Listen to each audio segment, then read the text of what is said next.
Oh my God, do you hear that? It must be a ghost. He goes, ah.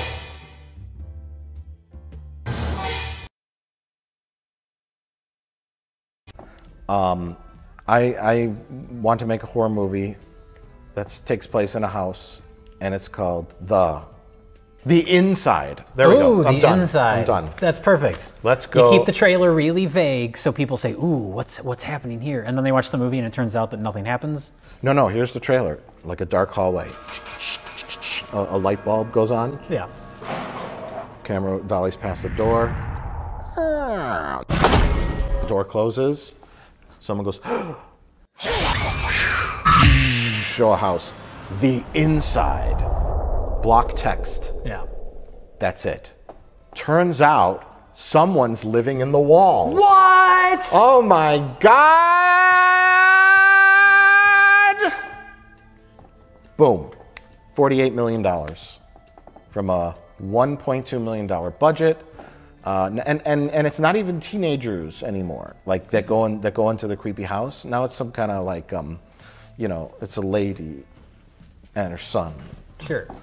And the neighbor knocks on the door. The Red Herring. His name's Red Herring. My name's Mr. Herring, Red. Do you and your boy need any help with any yard work? No, Mr. Herring, we're fine. Okay. That Mr. Herring's always staring at us from the yard. He's just looking in our windows all the time. Cut to nighttime sleeping. Maybe throw in a dream sequence. Oh, you gotta just throw for in a jump dream scare. sequence. Dream sequence. Well, someone's in your room. It's Mr. Herring. Oh, I woke up. Yeah. Next night, boring scenes where you gotta take the kid to school. They mean nothing. Next night,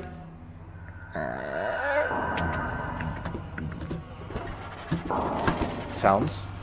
Get up. Nothing's there. Next night, next day, gotta go to school with the kid. Right. Mr. Herring he's the cross guard. Hi, Johnny. It's me, Mr. Herring. A dream sequence at night.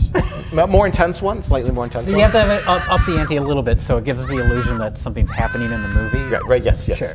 So next night, mom's awake with a glass of wine, kid's in bed. She hears noises upstairs, runs upstairs, opens the door. Kids sleep just fine. Shadow goes behind her. Front door open. Oh my God, the front door's open. Someone was in the house. Run outside. I have had enough of this. Knock on the door. Mr. Herring's house. Some lady opens the door. What? What do you want? I'm looking for Red Herring. He was just in my fucking house. Red's out of town. Snap zoom. I was gonna say, alternately, she goes over there and she finds that he's dead. And that's when you start up in the ante. Sure. We have options. I guess it depends on what point of the movie we're at. Are we at the middle point, or is this the end of the third act? This sounds like the third act. Red's dead. This is approximately 65 minutes into the movie. Red has gone to the hospital. He had a heart attack. Okay. He's in the hospital. Because maybe he'll come back at the end and save the day. Oh, okay. Why not? He went into the hospital 2 days ago with a massive heart attack. And she goes to the hospital and she's staring at him, and then, you know, maybe something else creepy happens, I don't know.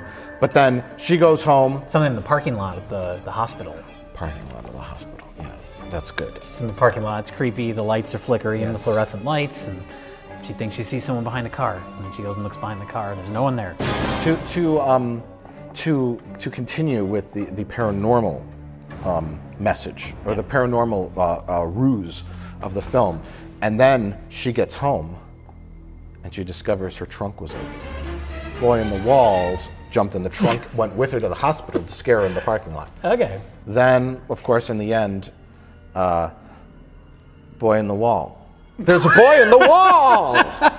Or a man in the wall. They'll give him some dumb backstory, it doesn't matter. Jay, let's spice it up. Let's really shake up this film series. Old lady in the wall. What? It's the old owner of the house, maybe? She didn't want to move out? The grandpa died, Yeah. and old lady didn't want to move out. So she's in the walls with grandpa's bones. There you go. Well, that could, okay, maybe early on can be when the bones fall out of the wall. She's having work done in the house, and that's grandma's motivation to start doing these evil things. Yes. Because you destroyed my husband's bones. Yes, she was all right just living in the walls eating mice and, right, you know, but she looks all nasty and scary, And in the end, you got to hit old Grandma McGee in the head with a cast iron frying pan, which knocks her out temporarily, even though she's 86. She gets back up and goes, and she kills Red Herring. Okay. When he's like, is everything all right? I just got back from the... So he has the Scatman Crothers scene from The Shining, where he walks in and just immediately gets an axe in the chest. Right, right. All right. So right there, what we just shot out was a movie that's infinitely more entertaining than Shut In. And it's a slap-together POS that we just shut out. And that's how you do it. And what's the name? The Inside. The Inside. The Inside. Coming soon. The Inside. I did like, though, when the alien craft started to take off, then they turned. Yeah. And they totally looked like the Independence Day ships. I didn't even think of that. I really thought that was like a big, you know,